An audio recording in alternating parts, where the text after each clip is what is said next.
next we're going to hear some pitches from smart utilities. First up is COI Energy. Hi, it will actually be our CEO, Salisa, who's on right now. Good afternoon, everyone. It's a pleasure to be here and sharing our story with you. I am the founder and CEO of COI Energy. We have developed a digital energy management platform that helps utilities optimize the grid by driving efficiency in buildings. You may not know this, but in the last year, over $55 billion has gone unclaimed by businesses. And this is due to energy waste that they have in their facilities. This waste has contributed to over 300 million metric tons of carbon emitted into our environment, and also contributes to this energy insecurity that we're experiencing. And I believe the pandemic has really highlighted those issues.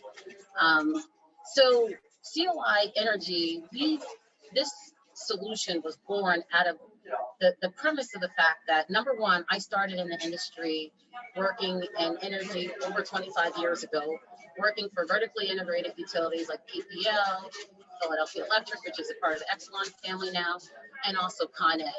And then also I grew up experiencing energy poverty. So when I started thinking about all of the waste that we have in buildings, that waste can be repurposed for good.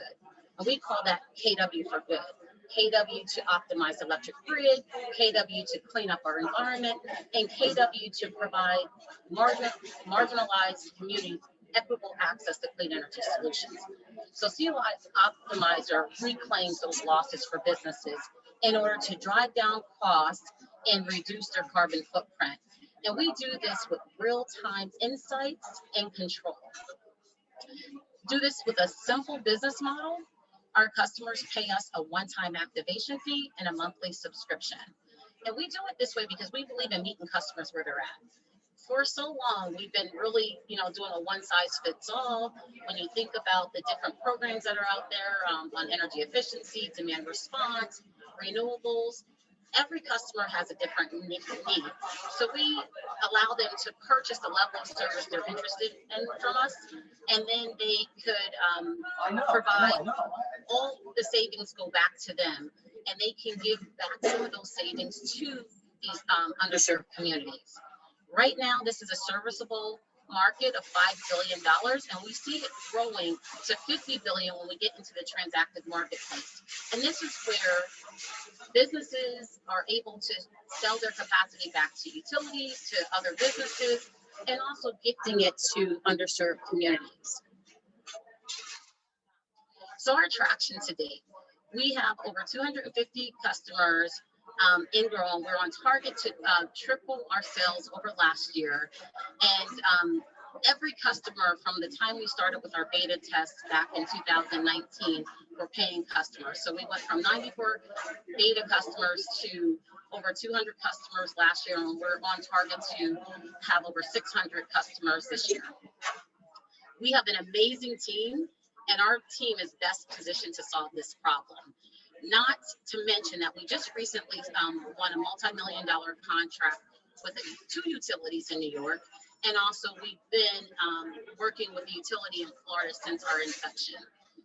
And so if you look at our team, Vinny, he worked with me at one of the first startups, Internoc, that I worked at. I was there, I was employee number 40, so pre-IPO, and I was there for IPO. And then you can see my amazing advisors that have experience in the industry from an energy perspective, a climate tech perspective, and a financial perspective. So what really makes us different from our competitors is, number one, we provide our customers with a payback 6 months or less as soon as they get on our platform. 100% of the savings and revenue that they generate on our platform goes to them. So we don't share in that. They just pay us that one-time fee and a monthly subscription. We give them real-time control and these insights to prevent waste before it happens. So instead of like looking at, okay, what happens, what are we going to do to fix this after it happens, we're providing them these insights beforehand. And then we are the only provider that's incorporating this environmental justice. So we're giving KW for good. So for every KW saved, for every dollar that's generated, dollars are going back to these marginalized communities that I grew up in, where we, I believe that everyone deserves the right to live a dignified life. So every individual is a part of this whole ecosystem. And if we're going to really right the ship of climate crisis, we need to include every facet of the ecosystem in doing that. So our current ask for Zpryme is that we're interested really in expanding our network and cultivating relationships with more utilities, corporate partners, and investors. We truly believe that together we can change the face of energy and to create a climate-friendly economy for future generations to live, work, play, and thrive. And I do this for my family, and as you can see, these are my babies here, and so it's really important to me that we make a difference. Thank you, Celisa. We're just at the 5-minute mark, so good timing. Thank you for the presentation. I'm going to reset my timer and want to, okay, take your screen down, great. So judges, over to you. It's Josh, great presentation. Can you walk us through that 55 billion number and what portion you're specifically targeting? What kind of part of the building where you have a particular sort of competitive advantage? Yes, thank you, Josh. So the 55 billion is a third of all the energy consumed in buildings is wasted, as you probably know.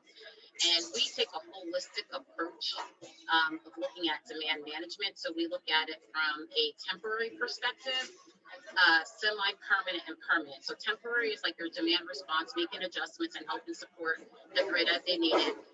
Semi-permanent is looking at peak shaving and load shifting where there's opportunities. And then on the last piece is the permanent, which is energy efficiency, looking at the assets that are on our platform and the vintage they are, making recommendations on upgrades in order to make that permanent reduction off of the grid as well. Hi, Celisa. Nice to see you again. I feel like I've been asking a lot of questions, so sorry, judging group, but I'll step in here. So could you talk to, I feel like there's a lot of folks who are trying to help these customers identify energy, savings opportunities. And so can you talk to is there anything about your software that's different besides the KW for Good component of the business? Is there anything about the way you identify savings or the way that you're plugging into the buildings that you're working with that is different than the competitors and that your customers prefer? And then I think secondly, you had mentioned some partnerships with utilities, and when your customers, I guess I was getting the impression that your customers are buildings. And so how does the utility partnership help you with customers? Yes, thank you. And yes, we keep seeing each other. The transactive marketplace is actually going to not only help businesses improve the energy performance in their buildings, but it also helps the grid in being able to optimize how the grid is performing and utilizing more behind the meter resources or grid edge resources in order to do the balancing. And so when we look at our customers and how we're helping them and what really makes us different from our competitors, a lot of people are providing real-time energy information. And as we know, over the last 20 years, that's been happening, and it hasn't really moved the needle much.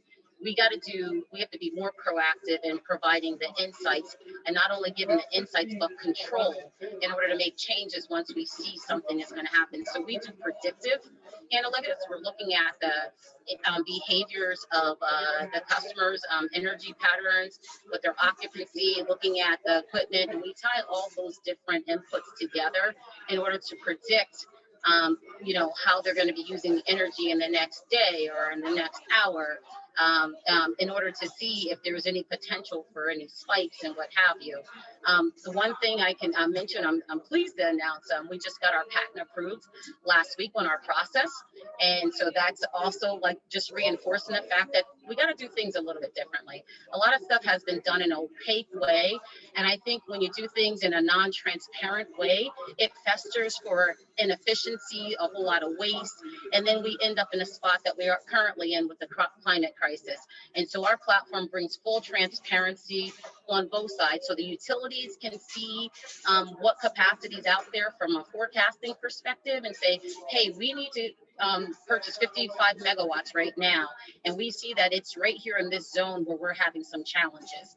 We can go ahead and pull that right off the platform. The transactive marketplace, the utilities can actually white label it within their own service areas, so they can have their customers raising their hand and saying, hey, I have 500 kW available and this business over here wants it. So the utilities can take the transaction fee from that with their customers. So it's an opportunity for utilities to innovate as well. Great. That's right at the 5-minute mark right there. So thank you, Celisa. Great presentation. Next up, we've got Electron. Hello, Kristen.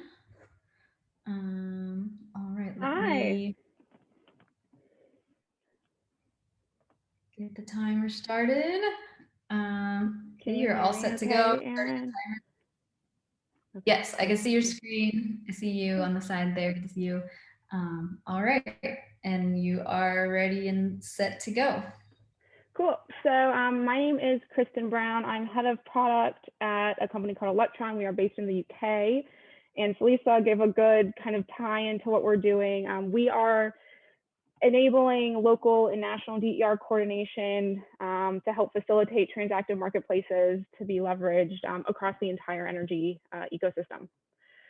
So like most energy companies, our product is really designed to enable integration of DERs onto the electric grid. We fully believe in this future of bidirectional energy flow where consumer devices have an intrinsic level of flexibility that can and should be used to coordinate and manage not only at the regional ISO level, but of course at the distribution level as well. And our view here is certainly not unique. With the DER penetration levels reaching the levels that they have in the last 5 years, global regulation has stepped up to indicate that there's a strong need to coordinate between the national and local levels. And so we're seeing a number of top-down directives, including FERC 2222, but also directives across the EU and the UK, stepping in to require this coordination between network operators at the distribution and transmission levels. So today, solutions exist that tackle parts of the problem, but not a lot exists that start to think about how do you actually coordinate between these two levels of markets. And with the lack of coordination, what this ends up meaning is there's a lot of value that's left on the table. So the UK sees about 1 billion left in value from just renewable curtailment alone. In the US, you see about 13 being left for peak management issues, which opens up an opportunity for local devices to be used, both to manage peak and grid shapes, but then also to manage curtailment signals and just bulk generation management. So Electron provides a thin market layer that allows energy assets to provide services into multiple different markets. And we see these markets being operated by system operators at the regional level, like they are today with the ISOs, markets being run by network utilities through the emerging DSO construct, and then markets being run by community suppliers and retailers as they need to integrate into the existing wholesale markets for their own procurement. So Electron sits between these different market operators and then a set of energy assets that can obviously be used to create value and participate across all of these markets. So I won't go into too much detail on our architecture, but our platform's designed with a number of modular components, both trading modules and real-time data ingestion tools that sit across a foundational matching engine. So the matching engine is our core IP that allows the various markets, all potentially operated by different market operators, to be coordinated. And this functionality ensures that assets aren't providing contradictory services, but are compensated for the complementary services that they can offer.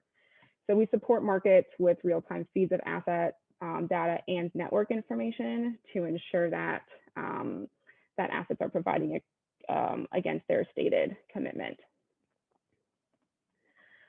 We've proven that this type of integration works in a couple of different geographies.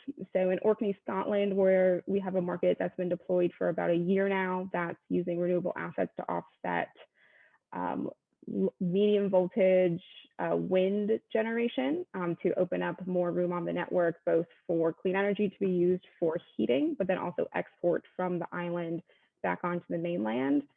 And then in Canada, we're deploying 3 different markets for the local utility to manage demand response, carbon credit trading, as well as peer-to-peer interaction between EV owners and solar providers. So typically we work with in a 3-stage approach with utilities, because this is quite a new model for a lot of our partners. And that goes from a proof of concept project up to a deployed pilot, and then eventually up to commercialization, which we can talk about if there are questions about. But this is all supported by an extremely strong team. So on the executive team, we have a wealth of experience across market design at the wholesale level, including strong trading experience from our CTO, who has developed previous trading platforms.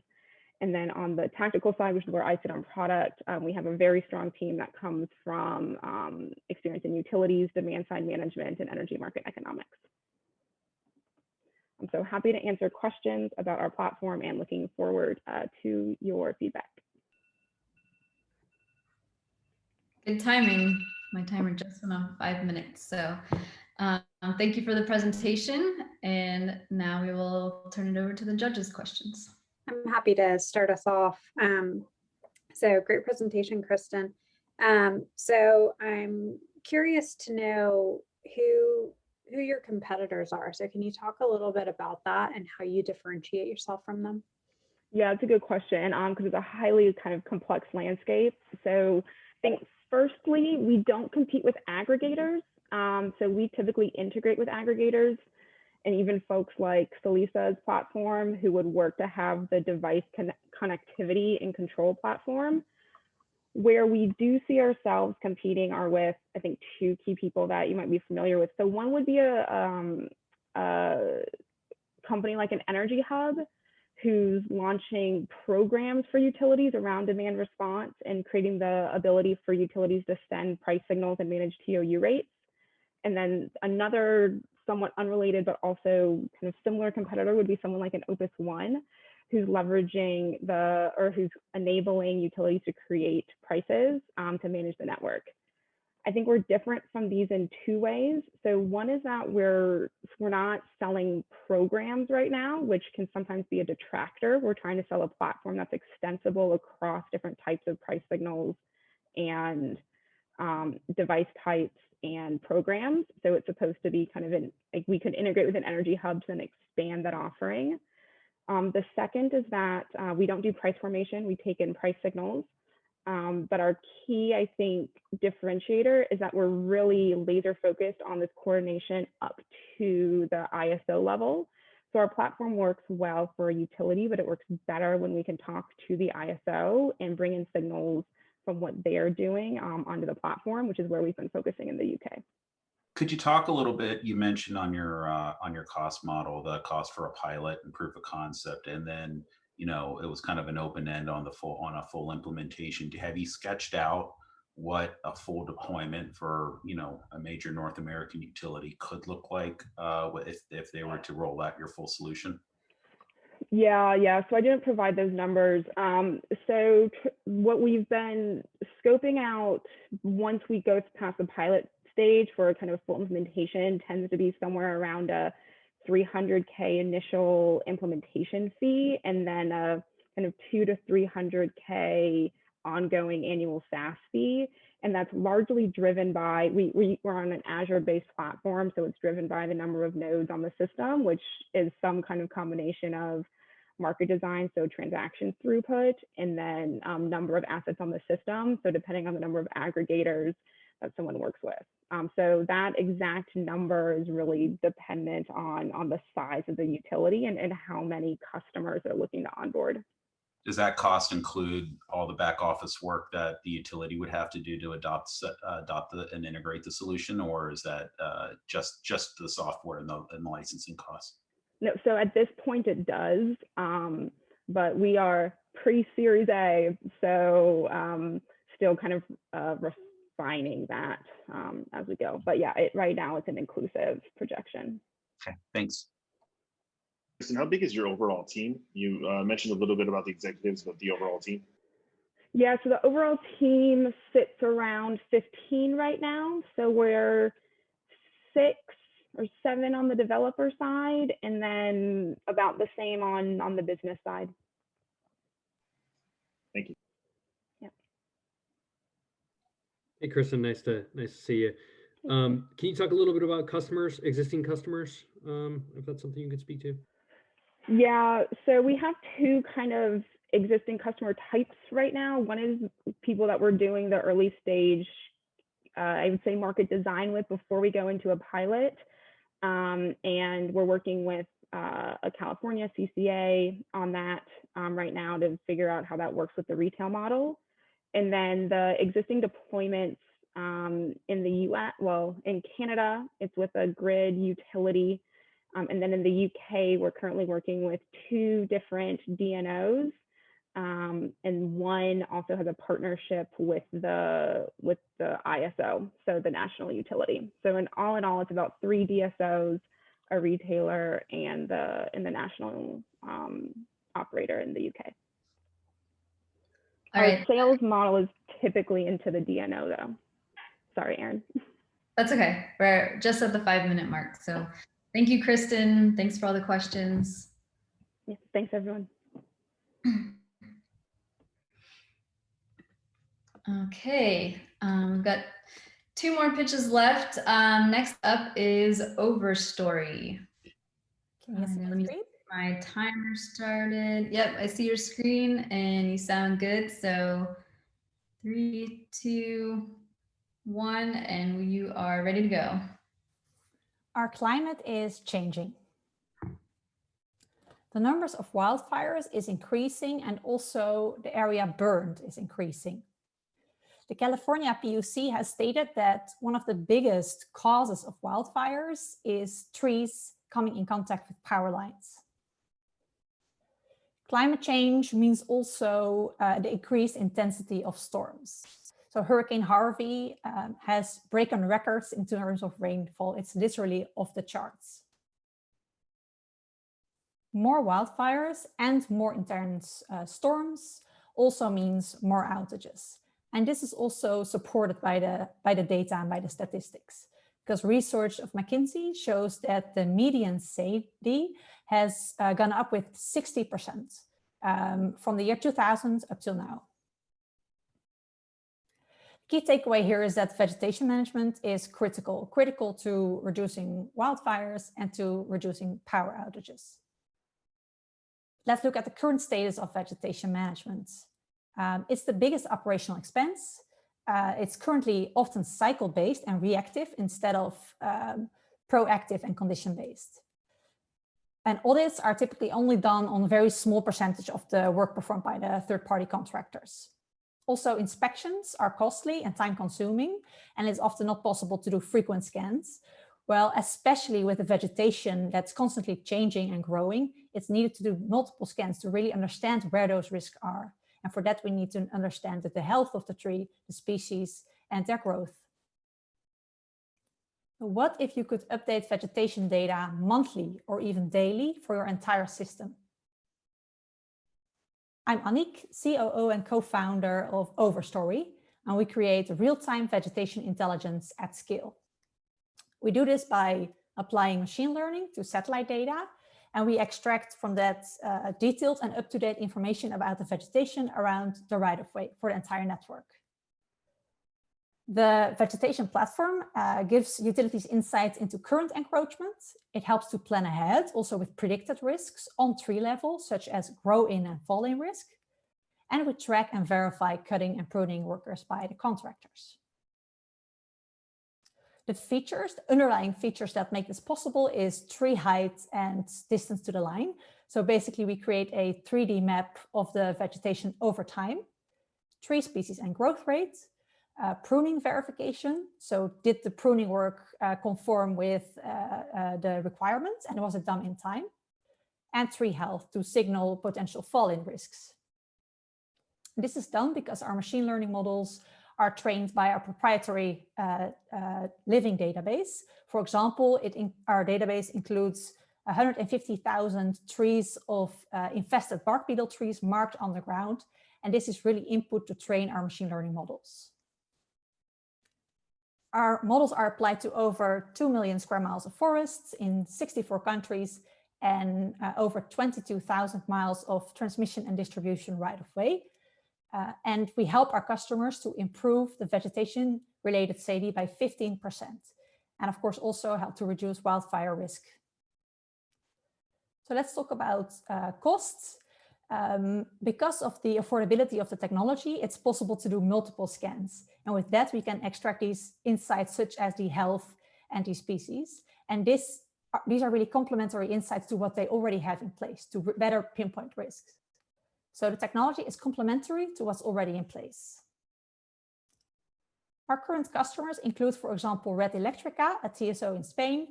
For them, we identify 37 different tree species and vegetation species. It's operationalized for over 10,000 miles of transmission line, and it has been operationalized in 6 months' time. For our customer EDP, we verify third-party contractor work, and for Suja von Sacco, the Finnish DSO, we pinpoint risks to help them improve their SAIDI spend, or SAIDI metrics, I mean. So our team is a strong team of 15 people based in Europe and the US. And our focus is, or the team's focus is on business, on products, on the utility market, and on artificial intelligence. And we'd love to talk further with you to see if we can help you make use of satellite data for your territory. Thank you. Thank you, Anique. Great presentation. All right. I'm just resetting the timer here. And judges, we are ready for your questions. Do you have any ROI data with those customers that you've deployed with, or any measured savings, impact, improved safety, et cetera? Do you have any metrics along those lines that you could share? Yeah, so we are deploying with multiple different customers at this moment in time. We have rolled out also in operations, but when we roll out in operation, of course, it takes some time to get that return on investment. So what we did was we set those metrics also before the project already by really looking at what can the potential impact be, not only what's the potential impact of our technology, but also what fits with the transition they are willing to make in their business. And we are tracking that and currently creating business or case studies about that. We have some case studies on our website, but happy to share that as well to get you more information on that. This is Judy with Energy Foundry. Thanks for the presentation. So I recall that the price point that you're able to monitor vegetation is much lower than like drones or helicopters that are currently being used, but what about from other competitors who might also want to use satellite technology? Can you talk about how you guys differentiate against other competitors in like the satellite data space? Yeah, absolutely. I think there are a couple of players in the satellite space. I think what makes us really different is we focus very much on this specific problem, on the problem of vegetation. Many companies focus on a combination of assets, for example, plus vegetation, plus other elements of the network. And we focus really on vegetation. We have a feedback loop in our systems to get information back about the vegetation. We have partnerships in forestry, for example, to make sure that utilities don't have to give us access to their data related to vegetation. So this gives us the opportunity to onboard them really quickly and build also our specialization around this vegetation fast. I think that's a big differentiator. And we're continuously measuring and validating together with them because we want to fit very quickly to their business. Some companies rolled out a very standard solution, but in reality, we have to fit to the field work team. So we engage with every customer in the onboarding stage to make sure that our product fits perfectly, streamlined with their vegetation field crews as well.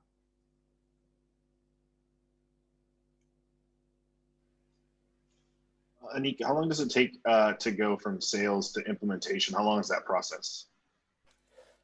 Well, utilities are typically have larger sales, longer sales cycles. However, with our current customers, for example, with our Spanish utility, we've gone from first contact to a six-figure contract signed in 4 months because the need is so strong. And then from contract signing to integration in their actual vegetation management database also in 6 months. So because there is a really strong need from the market, it tends to be a little bit quicker than maybe usual in the markets. And next to that, we verify we diversify our portfolio, not only focusing on large IOUs, but also working with co-ops, for example. So that helps to get the combination between the longer sales cycles with the bigger deals, but also the quick wins and the smaller deal tickets, but faster revenue. That's helpful. Thank you. Got about 15 seconds left if anyone has a quick question. I'll just fill the time with a quick thank you to Judy Lee and Evan O'Mahony as coaches. Appreciate your input over the last month or two. Awesome. Thanks, Killian. All right. That is going to bring us to our final pitch of the day. Packetized Energy. So Paul, you are up. Great, thanks. It's a pleasure to be here. Should I get started? 3, 2, 1, start. Great. So I'm Paul Hines. I'm the CEO of Packetized Energy, and it's a real honor to talk to you today about how we are enabling the future of flexible energy systems. So as we all know, electricity is vital. So when the grid fails, as we saw in Texas this last February and last summer, it affects people in terrible ways. Over 100 people died when the grid failed in Texas. And so it is absolutely essential that we find ways to make the grid work better. And the grid is in a period of really rapid change. Wind and solar are the fastest growing sources of electricity worldwide, which is really great for the climate, but creates some serious challenges for the grid. At the same time, we're connecting all sorts of crazy smart devices to the grid. EV chargers, water heaters, batteries, heat pumps, all of these are smart devices that have the potential to make the grid work better, or they have the potential to cause all sorts of new chaos. So as we all know, balancing supply and demand in this grid is really challenging. This has been a problem that we've dealt with since the beginning of electricity in the 1890s. Variable demand comes whenever it wants to, and we're adding to that the challenge of variable supply. So wind and solar that come and go with the wind and the sun, and operating the grid in this new paradigm with variable demand and variable supply is a fundamentally different and challenging problem. What we need to do is figure out how to transform that variable demand into flexible demand that can in real time flex with the ups and downs and the changes in the system in ways that go far beyond conventional demand response. So that is what we do at Packetized Energy. We transform variable demand from smart energy devices into flexible demand that actually becomes a valuable grid resource in ways that go way beyond just shutting things off during peak periods, demand response. Just to illustrate that point, here's a set of 300 water heaters. We've got it in black. There's a signal from the grid saying how much, what's needed to keep the grid balanced. When we turn our system on, we're able to align supply and demand from this group of 300 devices in real time in a way that, is really far beyond the demand response. What this means is that we can enable a lot of new value streams.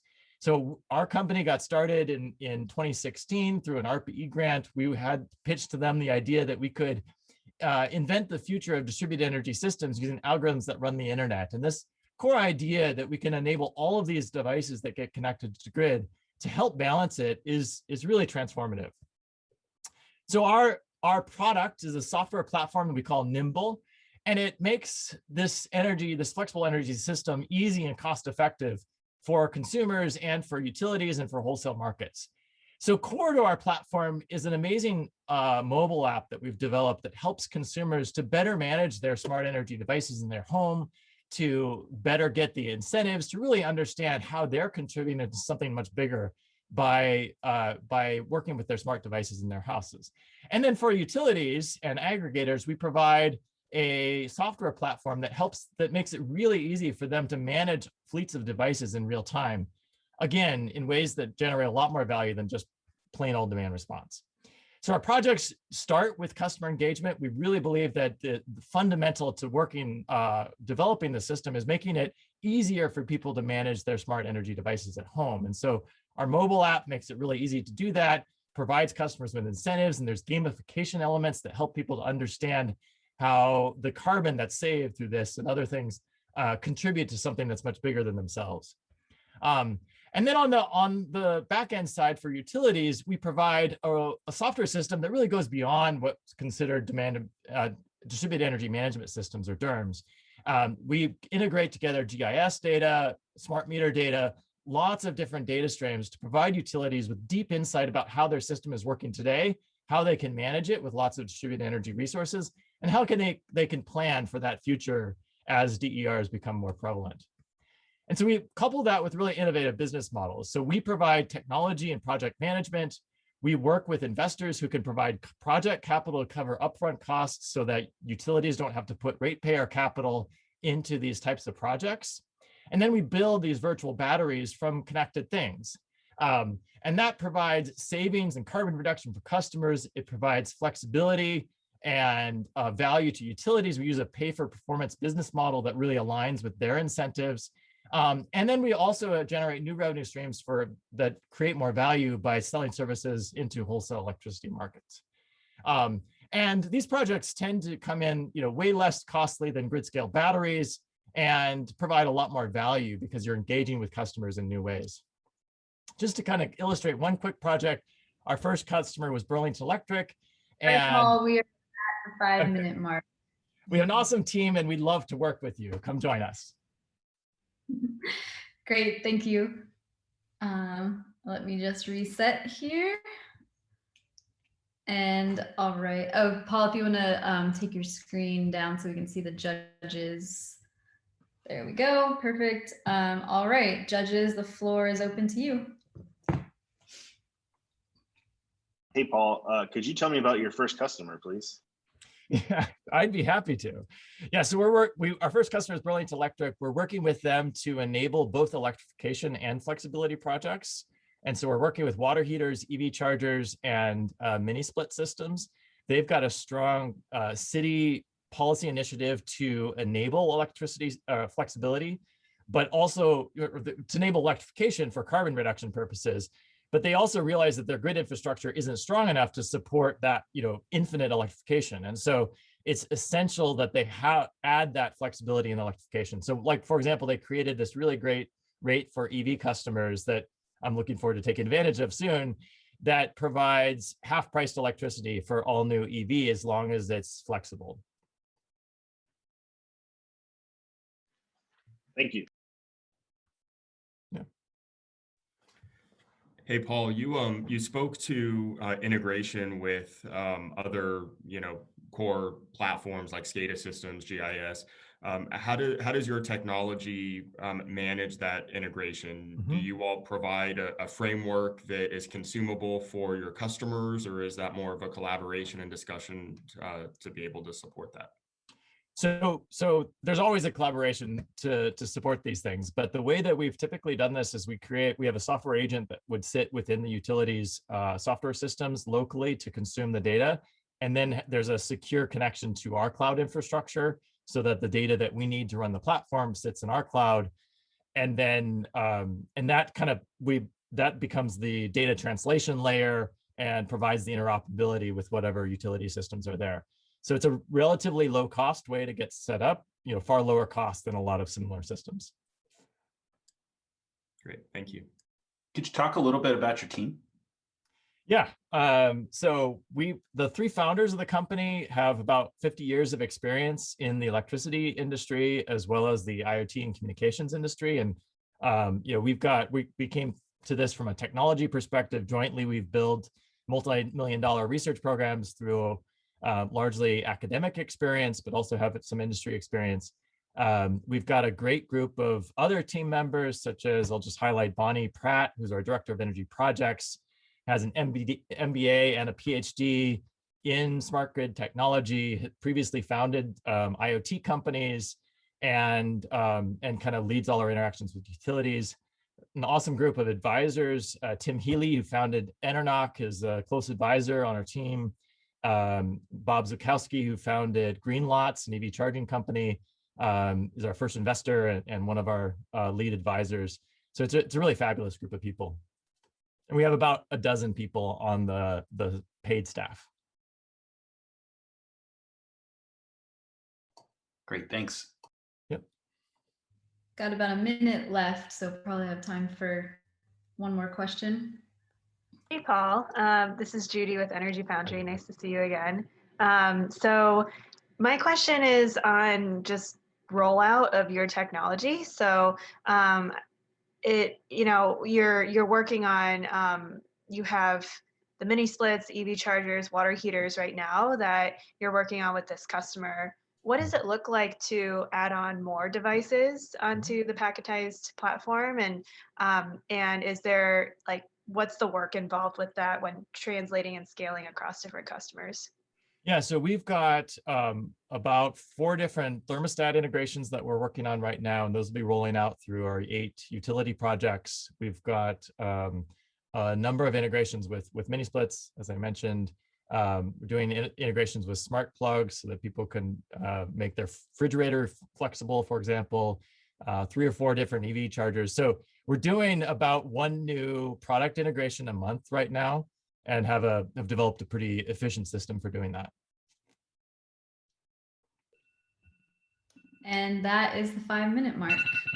Thank you, everyone, for your questions. Thank you for those presentations. Man, what a great group we've got together. And I have to say, I love all the camaraderie in the comments too. You guys are all rooting for each other, and it's really great to see. It's, I think, one of the fun things about this industry is everyone is really trying to work together to push it forward. So thank you all for your participation. That does it for the pitch session. We're going to take about a 5-minute break again, and then we've got a great fireside chat coming up. We're going to hear from Charles Murray, the CEO of Switched Source, who was actually last year's winner, and Evan Mahoney, the VP of Technology Services at CPS Energy, one of our judges today. So take a 5-minute break, and then we'll be back with Evan and Charles. Meanwhile, the judges, make sure you have all your sheets tallied up, and you can send them over to Charlotte on our team. I'll put her email address in the chat here just in case you don't have it. We'll be tallying up the results, and we'll have that winner announcement at the end of the day. But for now, quick 5-minute break, and then we'll be back with Charles and Evan. Thanks, everyone.